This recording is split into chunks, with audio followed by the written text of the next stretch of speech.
याद रखना, मां जैसी ममता किसी के अंदर नहीं होती, इसलिए मां को ममता की मूर्ति कहा जाता है। मां की कोई क्षमता नहीं, मां की ममता की कोई समता नहीं होती। मां आखिर मां होती है भैया, आखिर मां होती है। इसलिए हम निवेदन करेंगे, आज की कथा में जितनी बहनें बैठी हैं, मेरे भैया जितने बैठे हैं, भैया बेटा आप दुनिया को दुखी कर देना, पर स्वप्न में भी अपने मां और बाप को दुखी मत करना। मां पर क्या बीतती है मां जानती है। पूछना कभी मां के ऊपर विचार करना है आप कभी ममता पर। खुद गीले में सो जाएगी पर बच्चों को सूखे में सुलाएगी, खुद भूखी रह जाएगी लेकिन अपनी बेटी को अपने बेटा को बढ़िया भोजन कराएगी। मां आखिर मां होती, बड़े भाग्य वाले होते हैं जिनकी मां होती। मां कोई साधारण मूर्ति नहीं, मां भैया इस धरती के माता पिता भगवान हैं।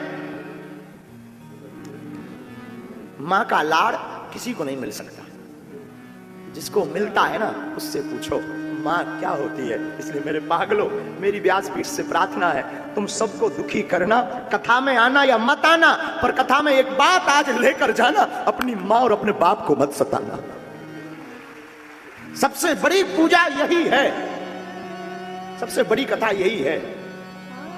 बेटा गाली बक दे, ऊट पटांग बोल दे, बेटी गाली बक दे, गलत चल दे, पिता नाराज हो जाएगा, पिता बात नहीं करेगा, लेकिन मां चुपके से भोजन दे देगी, तू खा, तू चिंता मत कर, हम तेरे पिता को समझाएंगे। मां बाप इस धरती के ईश्वर है, मां बाप से बड़ा कुछ नहीं। तुम अगर सोचो कि मां बाप की अवहेलना करके, मां बाप के ऊपर चिल्लाकर, मां बाप के ऊपर उल्टा बोलकर ईश्वर को प्रसन्न कर लोगे तो ये तुम्हारी भूल है। ईश्वर कदापि प्रसन्न नहीं हो सकता। ईश्वर को प्रसन्न करना है तो पहले मां बाप को खुश करो मेरे पागलों। हमारी मां कहती थी, बेटा जब भी तू बाहर निकला कर मुस्कुरा कर निकला कर, ताकि लोग ये ना समझे कि तू गरीब का बेटा है।